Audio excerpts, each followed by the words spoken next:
This is Brother Ron, and welcome to We All Be News Radio and TV, the news-free Dixie for the 21st century.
We All Be is honored to have on the one and only Professor Dr. Black, the man who said your words create worlds. That's right. Master teacher extraordinaire. I just want to ask you about your opinion about this cultural phenomenon, this movie-ment known as the Black Panther. It came out. Well, first of all, what are you asking me? Well, I realized that it said in the Bloomberg News report that Memphis was the largest market for the movie, and Memphis is a majority black city.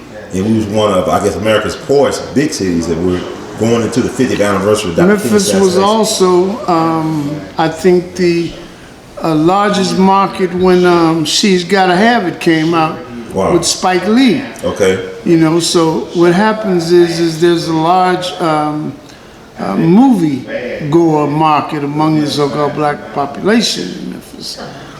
But I think you're asking me about Black Panther, right? Yes, sir. Okay.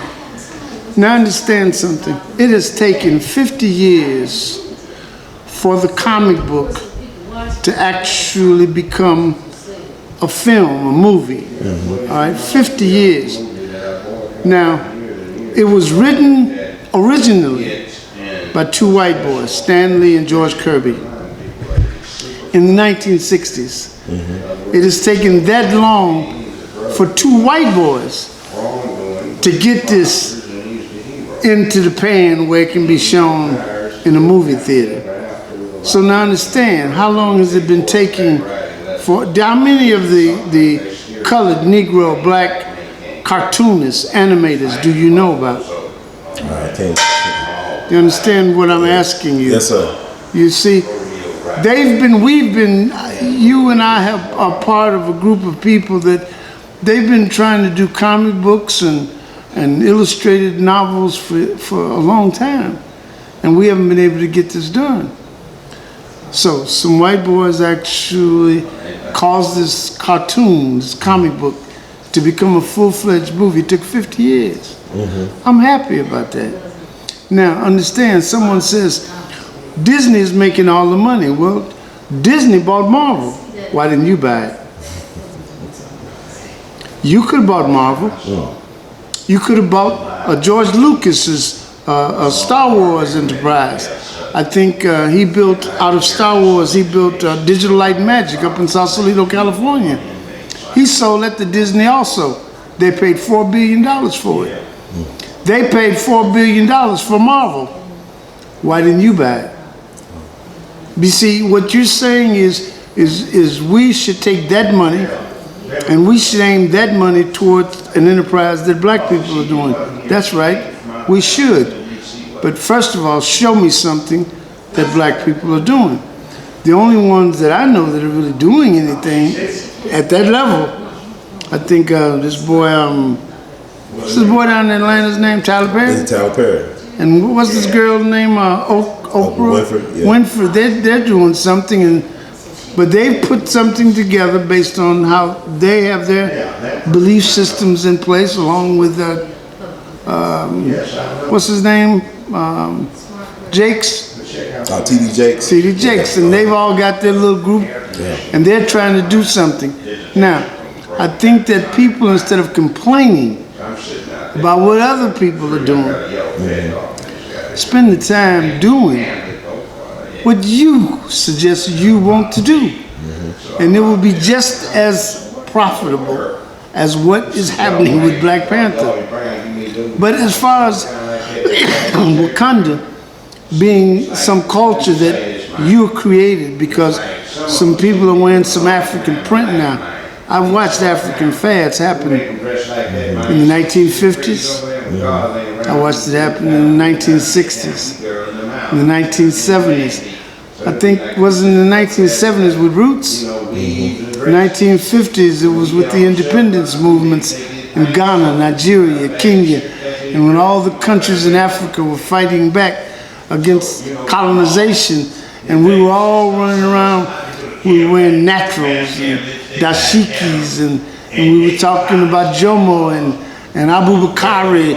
But understand, if you keep having fads, then old people like myself get tired of y'all just doing something just because it's a fad. If we're going to do this, let's do it like the Cubans have done it. They've maintained a source of African culture since they came. In other words, their Yoruba that they speak in Cuba, it's the same Yoruba that was spoken 500 years ago, 300 years ago. Are you following me? Yes, sir. It's the, see, in Nigeria,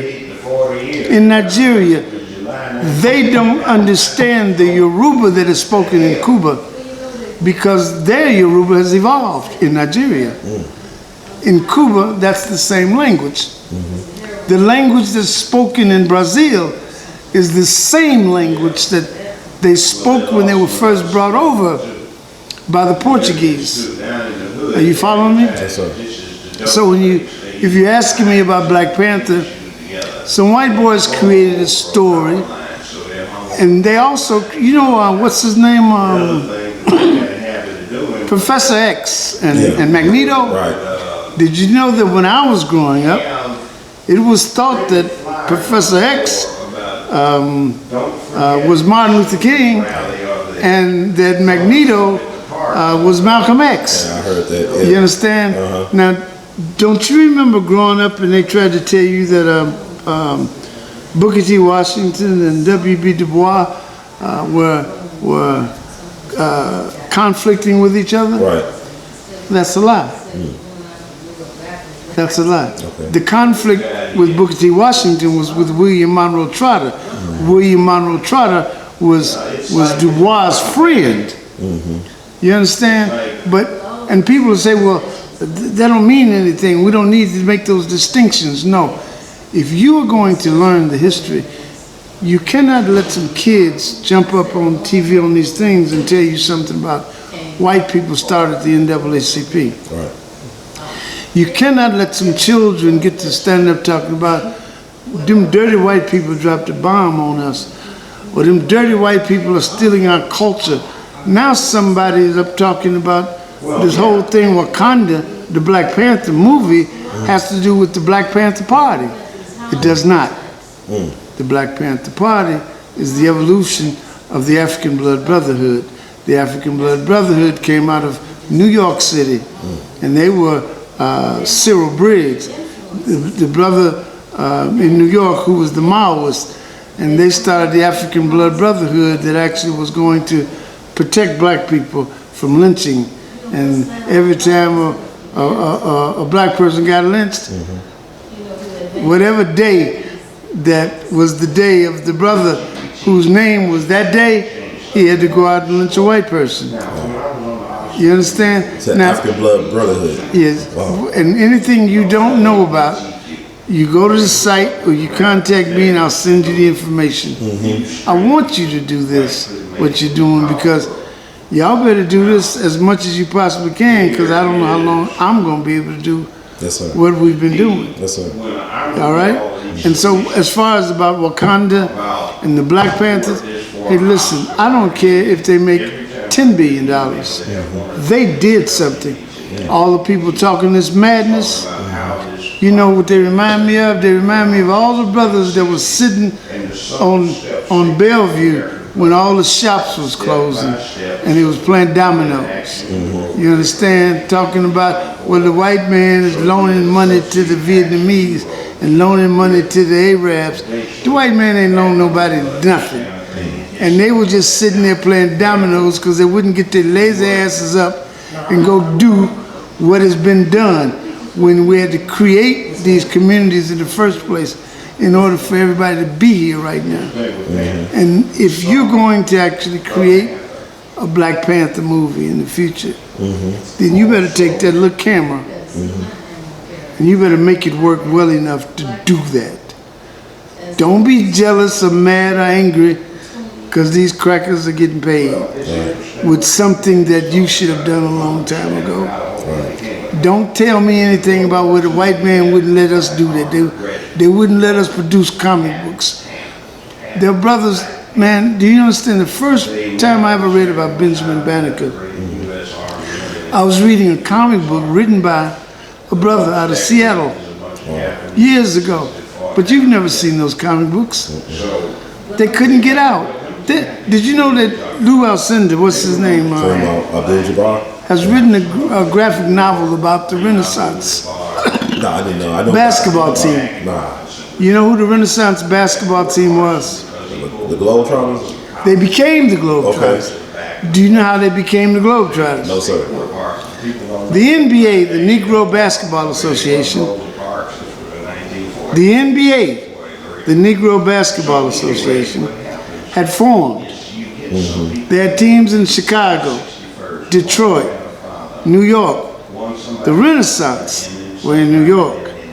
Well, see, when the NBA, when it folded, there was a cat named Saperstein out of Chicago, a little young, what they call, you know how y'all speak in colloquials, Jew boy. Aid Saperstein. Aid. And he went and he took the best players that were in the Renaissance, and he picked up some players out of Chicago because they closed down. Wow. And they used to play in a gymnasium right there on Cottage Grove called the Savoy. And he created the Globetrotters, Abe Saperstein. He lived on the north side of Chicago. You understand? And we need to go back and find out step by step. Now it's going to take brothers like you and others to promote what Kareem is doing with his graphic novel about sports. The brother up in Detroit is doing with his graphic novel out of Detroit. I'm going to introduce you to him. And promote each other. And y'all build your own production so that you can make a Black Panther in the future. Yes, sir. Don't worry about how much money Disney making. You know, you should have invested in Disney stock a long time ago. You understand? Yeah. Matter of fact, I remember when you first started with We All Be. Yes, sir. I was trying to get everybody to buy CCA. And everybody was angry at me because I was telling everybody to buy CCA. CCA is Corrections Corporation of America. Their stock was selling for 33 cents. When George Bush got elected, 6 months after the first election, their stock went to $38. Now, somebody said, well, we ain't supposed to make money on the incarceration of our people. Well, listen, if the brother won't listen to me about learning how to read, there's nothing I can do about the fact that if he doesn't learn to read, he's going to jail. You understand? Now, you're going to stop me from making money because he's too stupid not to go to jail? I'm suggesting to you, you make money producing movies. You make money producing things with your video. And then you will be the one in the future that actually make a movie about Swaziland. Who was the president that just got elected to, wasn't it Azania, or the country that stopped being Southwest Africa? What was that country? His name was Sam, wasn't it Sam Njomo? I'm not sure. Well, I want you to learn these things. Yes, sir. And we have these discussions, and I want you to put them up on the video so people can get it. Yes, sir. And y'all better hurry up because you see how I'm coughing, right? Yes, sir. I'm mindful of that. Okay. Yeah, I pray that you know. So the thing is what we've got to look at is we can't be angry at George Kirby and Stan Lee. In other words, if you're going to be angry at them, who invented Superman? White Jew boy. Two of them. Right. Schultz and what's the other one's name? Sigler. Okay. I think his name was Sigler and Schultz. But the story that they invented also coincides with the story that became Leonard Nimoy's character. What was his name? From Vulcan. Dr. Spock. Yeah. All right. Well, it's the same character. Wow. You understand now? Now, how did Dr. Spock, or how did Leonard Nimoy know about Dr. Spock from Vulcan? How did those kids, Schultz and Sigler, how did they know about this character that came from Krypton that you're calling Superman? And I'm suggesting to you because they knew some old African stories that you don't know about. Are you following me? Yes, sir. You and I are going to spend time and you're going to learn the stories. And you're going to get them to our children. So our children can start learning the stories. Anytime they learn the stories, this is what I'm trying to explain to everybody in here. You didn't know where you were going to get financing. But once upon a time, see these people up here? Yes, sir. They were getting financing from somebody, and it wasn't from white folks. Are you following me? Yes, sir. Now let's do it again. All right? And I'm telling you, that's what we're going to do about Black Panther. We ain't going to worry about what they're doing with Black Panther. Yes, sir. We're going to make our own. Yes, sir. All right? And I'm going to hope that you're going to use your talents. Matter of fact, don't you know a Dr. Champion? I know of him. I know who he is. I never met him. Okay, we're going to arrange for you to interview Dr. Champion. Okay. So that we can get this to the children. Come to class and start. In other words, you take what you do in the class with me, and you use that on the We All Be, and you start your own, and then that way it allows you to come to class and allows you to put into the pot. Yes, sir. You understand? In other words, I'm not trying to tell you I'm going to own the rights on anything. Right now, Disney owns the rights to Panther because they bought Marvel from Stan Lee. Right. Shouldn't you and I be in the position of Stan Lee? Yeah. We've got to have something to sell, which means we got to build something. So you've got access at selling this that you're looking around you. In other words, what Ernest, see those two kids over there? Yes, sir. That's what We All Be needs to be selling. You understand? Just like Stan Lee and George Kirby selling Black Panther, we need to be selling this. Yes, sir. All right? So anyway, I don't want to bore you with Oh, you're not boring. It's on the top, Dr. Black. I didn't know you was following me like that. I didn't know that. I knew you made a great impression on me. I try to watch everybody. Yes, sir. Well, you Chicago guy. You understand the value. That's doing everything. Yeah. So hopefully, what I'm hoping is you are going to work with Kedron and all of y'all, you young people, are going to actually build something. And in just a second, you and Rosalind and Kedron, you have your own schools. Right. We have what we're doing in place. That's what we got to do. All right? All right, Dr. Black. Thank you so much. We love you madly. The words are great together to keep on producing and pushing. We together.